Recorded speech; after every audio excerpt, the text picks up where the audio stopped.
Muy buena. Asociación en serie y en paralelo. Es momento de diferenciarlas bien.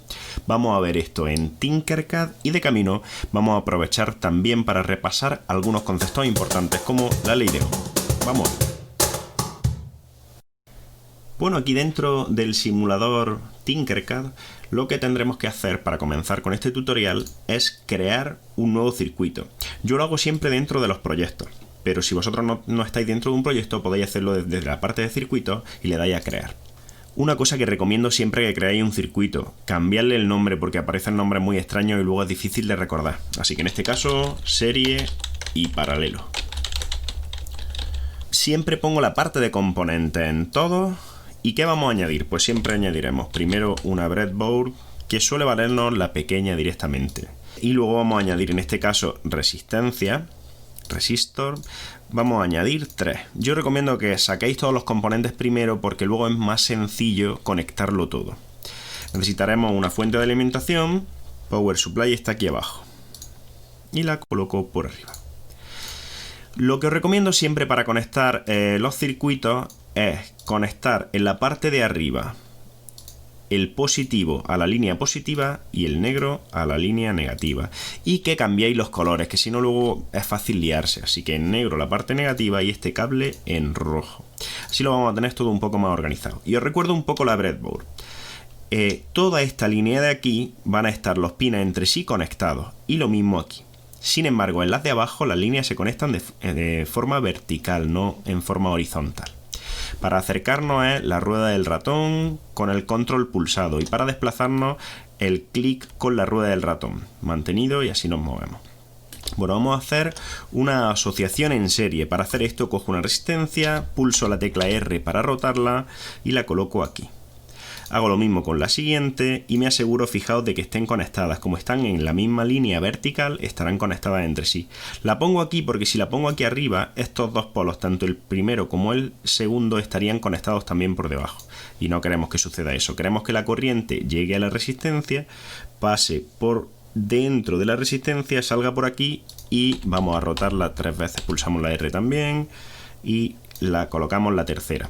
De esta manera las resistencias estarán colocadas en serie.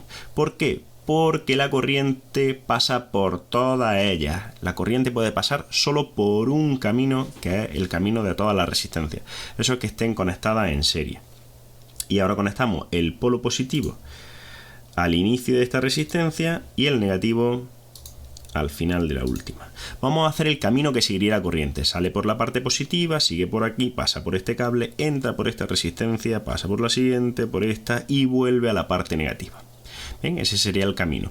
Yo os recomiendo, como siempre, cambiar los colores de los cables. En este caso este seguiría siendo el rojo y ya este estaría conectado a la parte negativa. Así que lo seleccionamos y en negro. Para ver qué es lo que sucede, lo que vamos a hacer es iniciar la simulación, pero antes vamos a repasar los parámetros que tenemos aquí. Fijaos, tenemos 3 resistencias, pero las 3 vienen con los parámetros por defecto que nos trae Tinkercad, porque no los hemos cambiado. Esto pasa a veces. Una vez que ya hemos colocado la resistencia no nos muestra su valor. Si en alguna ocasión os pasara y queréis cambiar la resistencia, tendréis que incluir una nueva. Tendréis que buscarla y al incluirla, en este momento vuelve a apareceros el valor de resistencia. ¿Veis? 1 kiloohmio. Es el mismo porque no lo hemos cambiado en la otra, así que no vamos a perder el tiempo ahora haciendo esto. Y ahora la fuente de tensión tenemos que va a tener un voltaje de 5 voltios. Pone también la corriente, pero la corriente la va a adaptar en función de la resistencia que haya en nuestro circuito. Así que iniciamos la simulación y fijaos, 5 voltios es lo que estábamos colocando entre estos dos extremos y están saliendo 1,6 miliamperios. Muy bien, esta es la parte de serie. Vamos a ver un poco los conceptos de la asociación en serie. Como os decía antes, una asociación en serie, para que los elementos estén conectados de esta manera, la corriente debe seguir un único camino entre todos ellos. Fijaos, esto es justo lo que acabamos de montar en Tinkercad.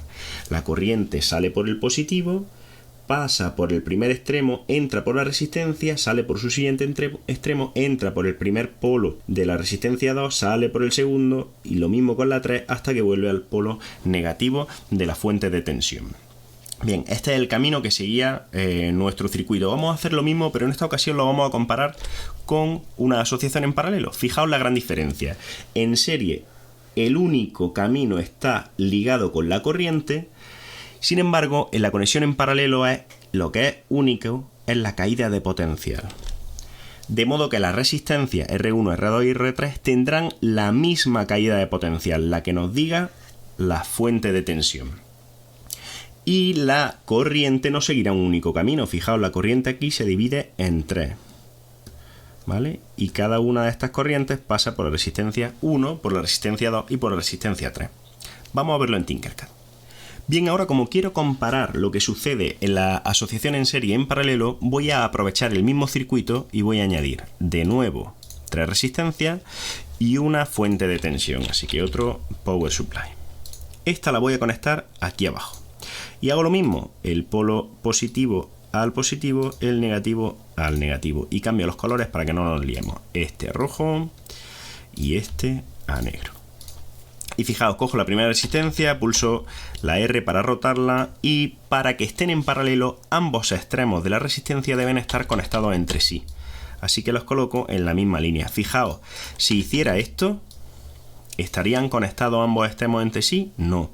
Como veis, la línea verdecita nos marca que llega hasta aquí. Así que esta, para que esté conectada con las otras dos, la voy a colocar aquí abajo. Voy a dejar un pequeño espacio para que sea más fácil conectar. Y esto debería estar en negro, no en rojo. Muy bien, pues el rojo llega a un extremo y el negro al otro.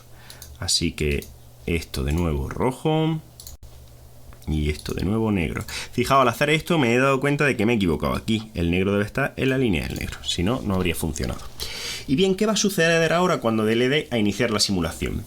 Quiero que pensemos un poco sobre esto. En la asociación en serie, la única corriente va a pasar por las 3 y sin embargo, en la asociación en paralelo es el voltaje que hemos forzado a que sea 5 voltios el que va a mantenerse estable. ¿Cómo es esto? ¿Por qué? Para que forcemos aquí el voltaje a 5 voltios y pase por las 3, lo que tendrá que suceder inevitablemente es que la intensidad de corriente en la asociación en paralelo sea mayor, ya que las resistencias son las mismas. Vamos a verlo. Fijaos, tenemos 1,67 mA en la asociación en serie y tenemos 15 mA en la asociación en paralelo, que es bastante más, ¿no? ¿Qué es lo que sucedería, por tanto? Pues bueno, si esto fuera una pila normal, tiene un número determinado de miliamperios dentro, así que se consumiría antes, porque estamos sacando más corriente. Así que al sacar más corriente, en el mismo tiempo, estamos gastando más batería. Pero esto, claro, la pregunta entonces es ¿por qué no lo asociamos todo en serie? Si, total, ahorramos energía, ¿no? Bueno, pues porque a veces nos interesa que caigan 5 voltios exactamente en cada una de estas resistencias. Imaginaos que estas resistencias pueden ser lámparas o circuitos que requieran de ese voltaje, ¿no? Una lámpara con menos voltaje brilla menos, así que va a depender de las necesidades de nuestro circuito. Y bueno, terminamos con un repaso rapidísimo al tema de serie y paralelo. En la asociación en serie que hemos puesto en nuestro circuito en Tinkercad hemos visto que la intensidad de corriente era 1,67 mA. Vamos a intentar comprobar esto con la ecuación que tenemos aquí. Cuando la asociación de resistencia es en serie, la resistencia equivalente del circuito es igual a la suma de las resistencias. Cada una de ellas era de valor 1, así que tendríamos 3 kiloohmios como resistencia equivalente. Fijaos, ¿qué queremos calcular? La intensidad de corriente. Pues utilizando la ley de Ohm, la intensidad de corriente debe ser igual al voltaje, que era 5 voltios, entre 3 kiloohmios. Kiloohmios ya sabéis que es como si estuviéramos escribiendo 3000 ohmios. Y efectivamente nos daría 1,67 miliamperios. Recordad que con miliamperios lo que estábamos haciendo aquí era por 10 elevado a menos 3. Bueno, vamos a hacer lo mismo, pero en esta ocasión con la parte de los componentes conectados en paralelo. Bueno, la fórmula de la asociación de resistencia en paralelo es un poco más rara, pero en esta ocasión, como hemos escogido 1 kiloohmio en cada una de ellas, es sencilla. Es igual a 1 partido la resistencia 1, 1 partido la 2 y 1 partido de la 3. De modo que es 1 partido 3. 1/3 vale 0,33 kiloohmios también. Bueno, la intensidad de corriente en este caso, ¿cuánto era? Pues en este caso era de 15 miliamperios. Vamos a ver si la fórmula nos dicen que estaba bien calculado. Volvemos a tener la misma situación. La intensidad es igual al voltaje, que eran 5 voltios, entre la asociación de resistencia, es decir, 0,33 kiloohmios.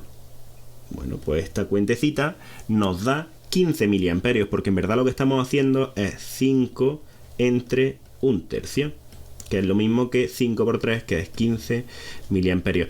Tened cuidado con el tema de las unidades. En este caso, como estamos trabajando con miliamperios y con kiloohmios, no hay problema, pero esto es muy fácil que nos líe, así que yo os recomiendo que siempre trabajéis en amperios y en ohmios directamente. Bueno, pues esto es todo. Espero que lo hayáis disfrutado y un abrazo.